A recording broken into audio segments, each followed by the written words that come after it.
It is now time for the intermediate value theorem, the IVT. Let's first look at this simple graph before we talk about the definition here. I have a graph. We have a graph. All right. We have our x values, we have our y values, our f of x values. If this x value is called a, then that point right there has a y value of f of a. And again, if that was 2, that's f of 2, right? Whatever this x value is, b, well, that y value associated with it, or f of x value, is f of b, right? You plug in the b value into that function, and you get your answer. Yeah, let me change it to white. All right, so we have this interval on the x's, okay, this domain right here. And when you go over here to these associated y values, we have an interval of y values, and that would be the range values. Let's consider some random y value, or f of x value, that falls somewhere in between f of b and f of a. It doesn't have to be in the middle or anywhere, just somewhere in that interval. I'm going to call that k. I'm going to use k simply because that's what your textbook uses, and that's also what Delta Math uses. If I tell you that this function right here, this f of x function, is continuous between this interval, and we've talked about continuity in earlier videos, if it's continuous, which means there's no holes or breaks in the graphs, no asymptotes, then would you agree that for some random, now, okay, it's continuous between these two y values. So would you agree that there exists some random k value, some random y value in between there that also has an associated x value with it somewhere over here in between a and b, and we're going to call that c. Now, if this right here is c, right, this right here would also take on the value or the name, the labeling of f of c, correct? Because if you follow the same pattern, if this is b, this is f of b. Well, then if this is c, this is f of c. So we're saying over here that f of c and k are basically the same. Not basically, they are the same number. All right, let me reiterate. We have a continuous function. If I tell you there's no breaks or holes in the graph on this interval here between a and b, would you agree that there's some value in between here, some y value, we're going to call it k, where there is going to be some associated x value here, we're going to call it c, such that this is true, f of c equals k? Well, I mean, it seems fairly obvious, okay? Most important, the function must be continuous. If you start off with a problem and it does not say anything about it being continuous, then you simply can't use this. You can't use the intermediate value theorem. Let me show you why. So say we do have a graph, and here's my A, and here's my B, and it's not, say it's discontinuous. Say I have say an asymptote, right? Well, if there's an asymptote, let's draw a graph now. So it goes up this way, and let's say this one just goes down this way. Okay, it's going to do something. Well, on the interval, now here is my associated a value, right? So here's f of a. And here is my associated b value, right? F of b. And while it's fairly sloppy over here, I do apologize. Well, the question is there a c value? Let's draw this in white. Let's say, is there a c value right here such that there's an associated f of c? No, there's not. Okay, so if it's discontinuous on that interval, we can't apply this theorem. And here is that theorem.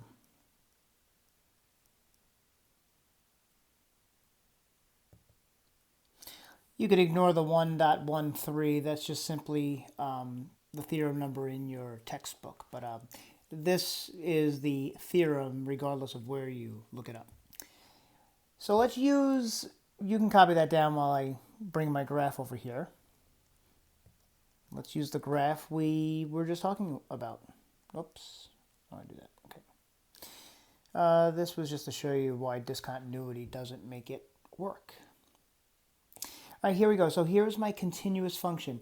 if f is continuous on the closed interval ab, so here's my a and here's my b, here's my closed, so it's including the endpoint there, which is f of a, and it's closed over here, it's including the value b, excuse me, and f of b. We want to know k, if k is any number in between f of a and b, f of b, which we did, we call this k, then there exists at least one number c in the interval ab, the closed interval ab, such that f of c equals k. That's what we said over here, f of c equals k. All right, well, this right here, before, if someone's going to ask, well, f of a doesn't equal f of b. Well, the whole thing is, this is, in my mind, you know, first off, can it work? Well, say it was a constant function. That would be an a right here, this would be a b right here, and, well, that means that f of a and f of b are the same thing, right?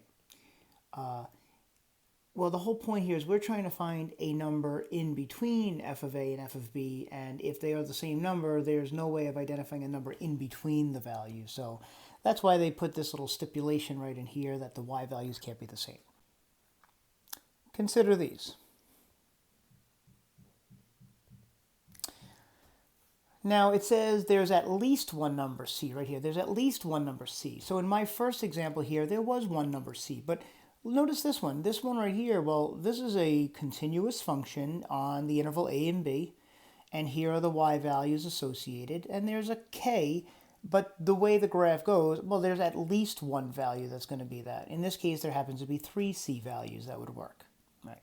This one right here, well, here it's discontinuous on the interval a and b.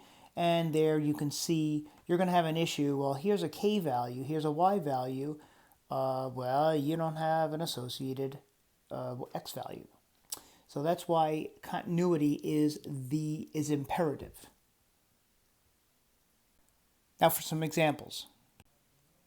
In this example, we have a function, we have an f of x that is continuous on the domain. Okay, since it's continuous on this domain, we can apply the IVT on this domain. Let's see what we got. And it's plotted below such that a portion of the graph in between x equals 2 to x equals 7 is hidden. All right, so we don't know what's going on behind here just yet. Given that f of 2, here, let me make this bigger. And we want to say that f of 2, here's 2, is negative 5. F of 2 is negative 5. And over here is 7. So this is f of 7. This equals negative 2, and this one right here is f of 2, that one equals negative 5. And there's the point.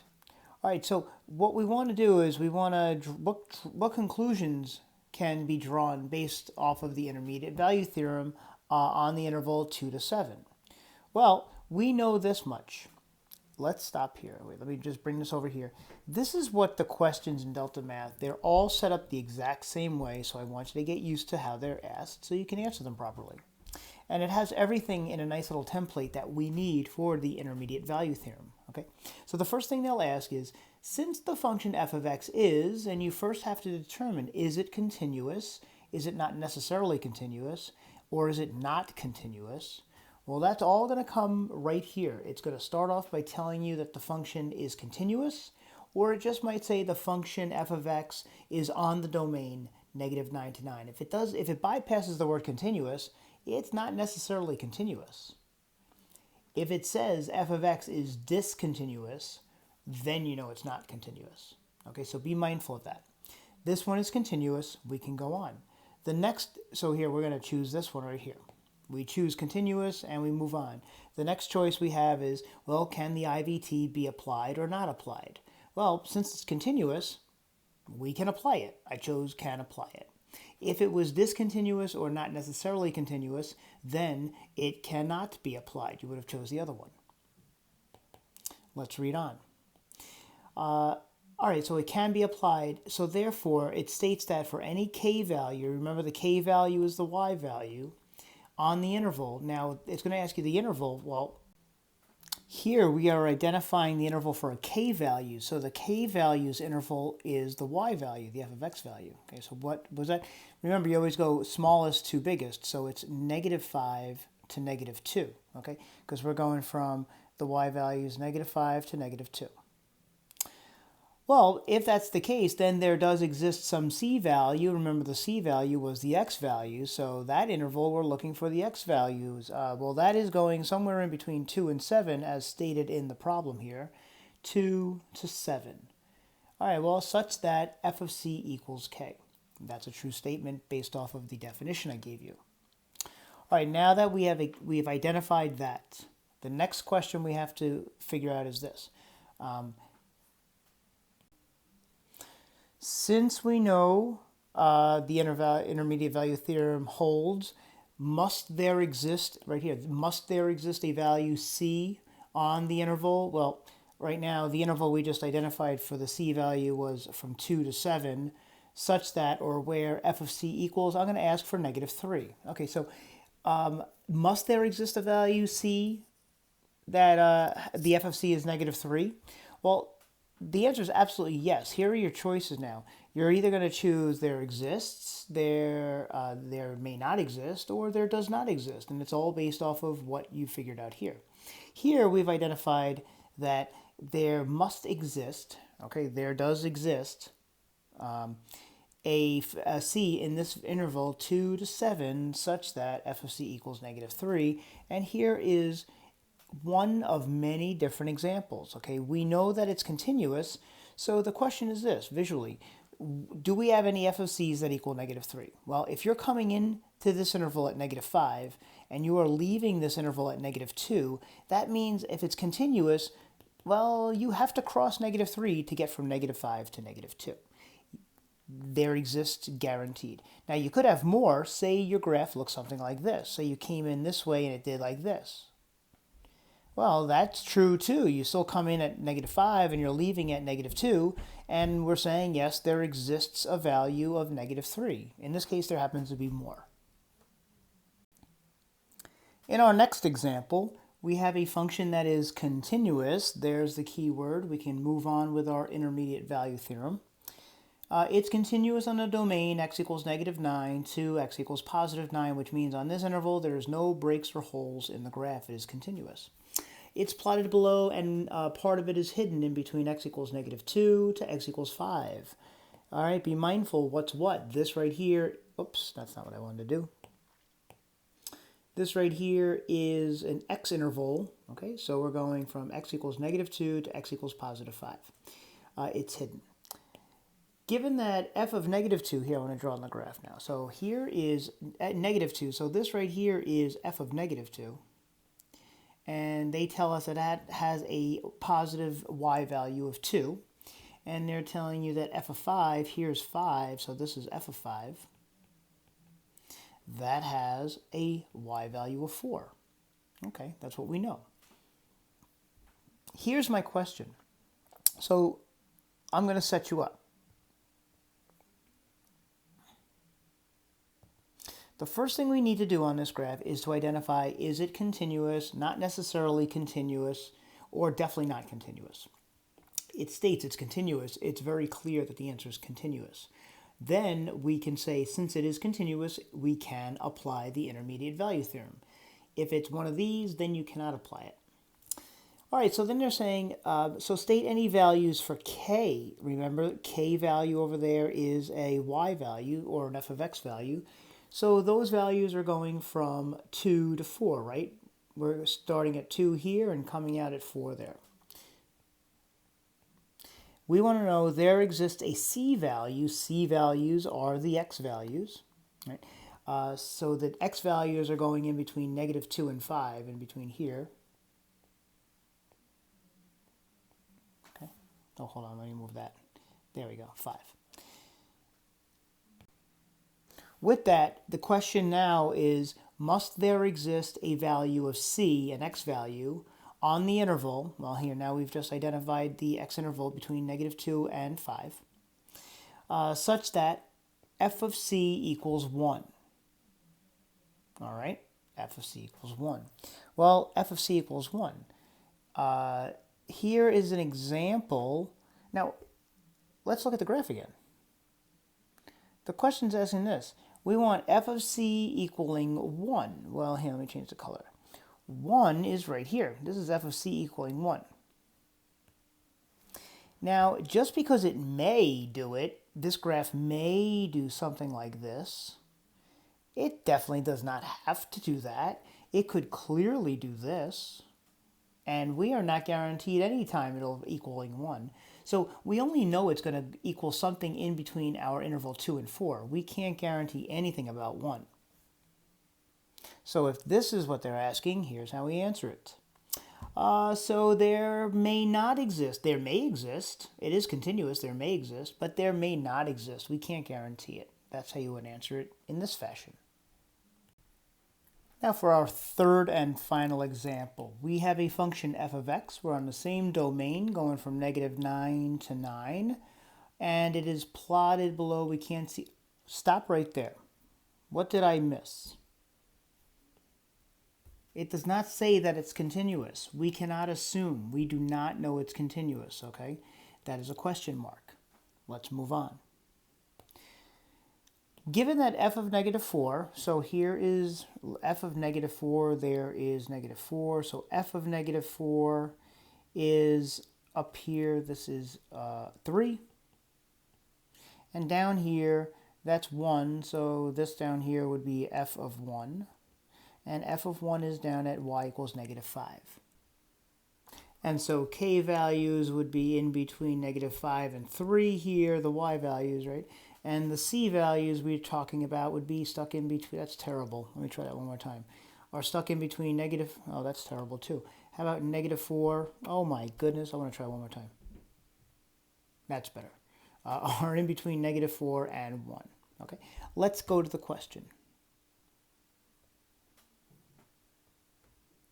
I already filled it in because we've seen this already. And here, right here is a perfect example of the graph we just looked at. Notice how it doesn't say it's continuous. Well, this is a very likely situation. What if there's a jump discontinuity underneath this graph?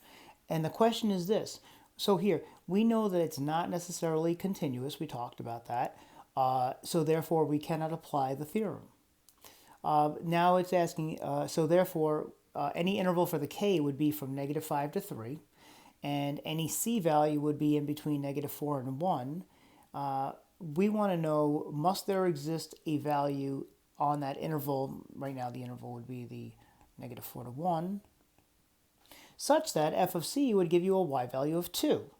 Well, this right here, you can see from the graph, they are trying to visualize, those are all f of c equaling 2. Well, it's discontinuous. It's potentially discontinuous. So therefore, there may not exist. We can't assume. If we look at the graph, this is a very likely situation. If that's the case, there is nothing that exists. All right, because we don't know if it's continuous or not.